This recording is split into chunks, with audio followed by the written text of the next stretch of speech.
Hello, my name is Chadomir Nestorovic. I am professor at ESSEC Business School, Asia Pacific in Singapore. And today we are going to talk about the behavior of some companies. So the basic question will be, can corporations behave like states? If we compare corporations to states, in that case, we'll compare the revenues generated by companies in 1 year to the GDP generated by countries in 1 year. So in that case, we will compare the data coming from the International Monetary Fund. They will give us the GDP for all countries in the world for the year 2016, while the corporations will be analyzed through the Fortune's 500 Global Edition, and they will give us information for the year 2017. The comparison between corporations and states is showing that in the first 50 entities, we have just 6 or 5 companies. So they are still better ranked than some countries such as Poland, such as Belgium, such as United Arab Emirates, and so on. But what is also very striking is that in the second half, that is for the second 50 main entities in the world, the companies represent a great majority of them. So it means that if we are taking all in all corporations and entities, and if we are looking at 100 most important in the world, the corporations will represent more than 1/3 of all these entities. So if they represent 1/3 of entities, the question is to know, will they behave like states? And in that case, maybe they will look for their own currency or they will look for their own army. How can we say that a corporation can behave like a state? For this, we'll refer to one of the first geopoliticians in the world, Friedrich Ratzel, who used to work at the end of the 19th century. And for him, it was possible to make the analogy between the Darwinist thesis about the natural evolution of species and states. So he came to the conclusion that states can act like organic beings and behave like living beings. So in that case, we can go further and try to imagine to make another analogy by saying that corporations can act like states and behave like human beings. In that case, they will also look for the biggest territory as possible or for the biggest resources as possible. If states are growing organically, and if they are growing regardless of borders, in that case they would need 2 levers in order to accomplish this mission. On one side we have the currency, and on the other side we have the army. As far as the currency is concerned, it won't be the first time that private companies are issuing their own currencies. It can be the case when the state is transferring them the right to issue their own currencies, and this was the case of the explorations and the colonization, with the examples, for instance, coming from the English East India Company or from the Dutch East India Company, or it can be even done today. For instance, we have the situation in Scotland and Ireland, but also in Hong Kong, where the regulator is permitting the private companies, in that case banks, to print currency which is backed by the regulator. Private companies used to print their own currency in the past, like it was in the United States in the 19th century, where for a short span of time there was no regulator, so any company could launch its own currency. So we can imagine this to be done today, and the biggest companies could be tempted in order to do so, because they don't want to depend on one single currency or on one single country on one side, and on the other side, the accumulation of one colossal debt in one country, such as in the United States, is also putting the emphasis on the weakness of the currency, which is the US dollar.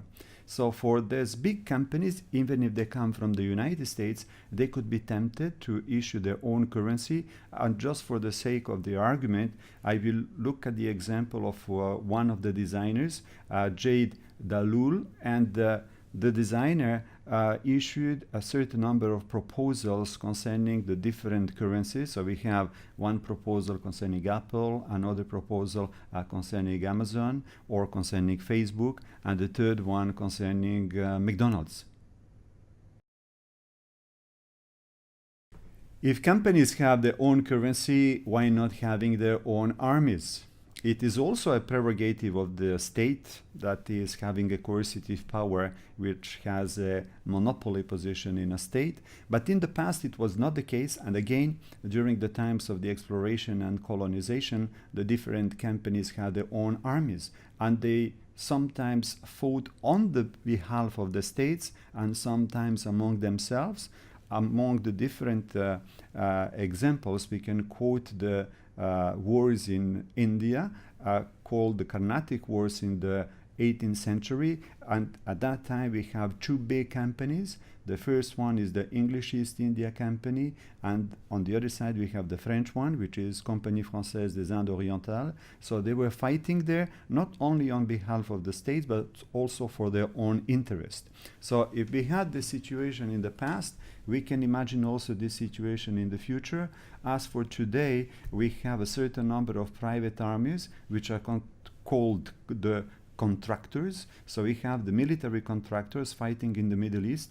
Among the biggest ones, we have the company Constellis, because they were grouping together one older company which used to be called Blackwater, and after that Academy, and another company which is called Triple Canopy, which is also part of Constellis today.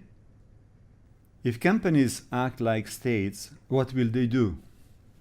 We can just imagine that they would like first to fix their own rules, and secondly, not to be bound by boundaries, meaning they would like to transfer profits or earnings to countries where they will have to pay less taxes. If you are looking at the first one, fixing their own rules, to some extent this is already existing, especially for the giants of the internet. So if you are looking at the social media, and for the biggest ones such as Facebook and Twitter, there was a problem concerning the ownership of the pictures that the different members are posting on the platform. And up to today, the Twitter and Facebook are not the owners, but the people who post these pictures grant them royalty-free status and worldwide use of the pictures, and also the possibility to sub-license the pictures if they want. So it means that in practice they can do whatever they want with these pictures.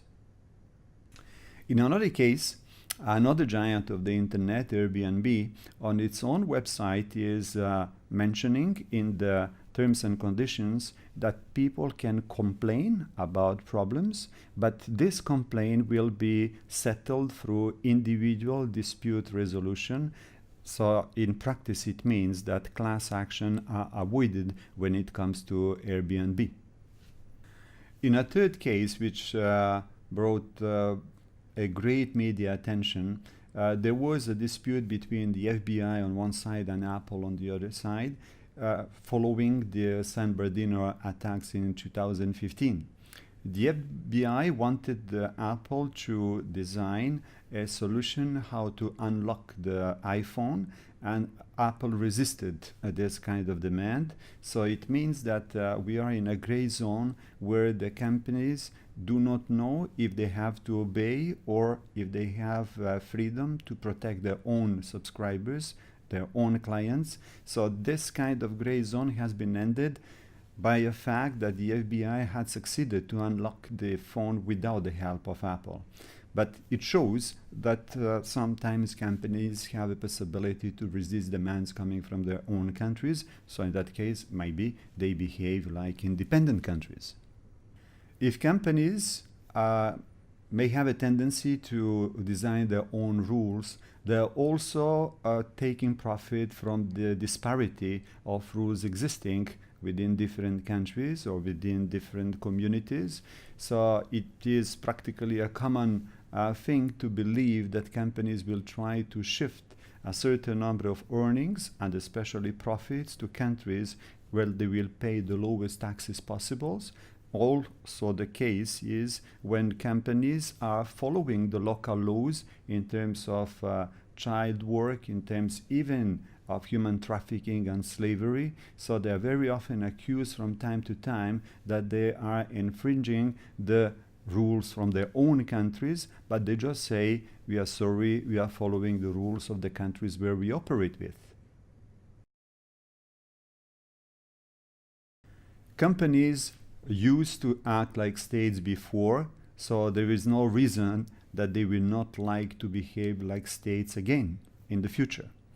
However, today, the problem is posed by the monopoly of currency issuance on one side and coercive power on the other side. So for them, for the time being, it is impossible to have their own currencies or to have their own army.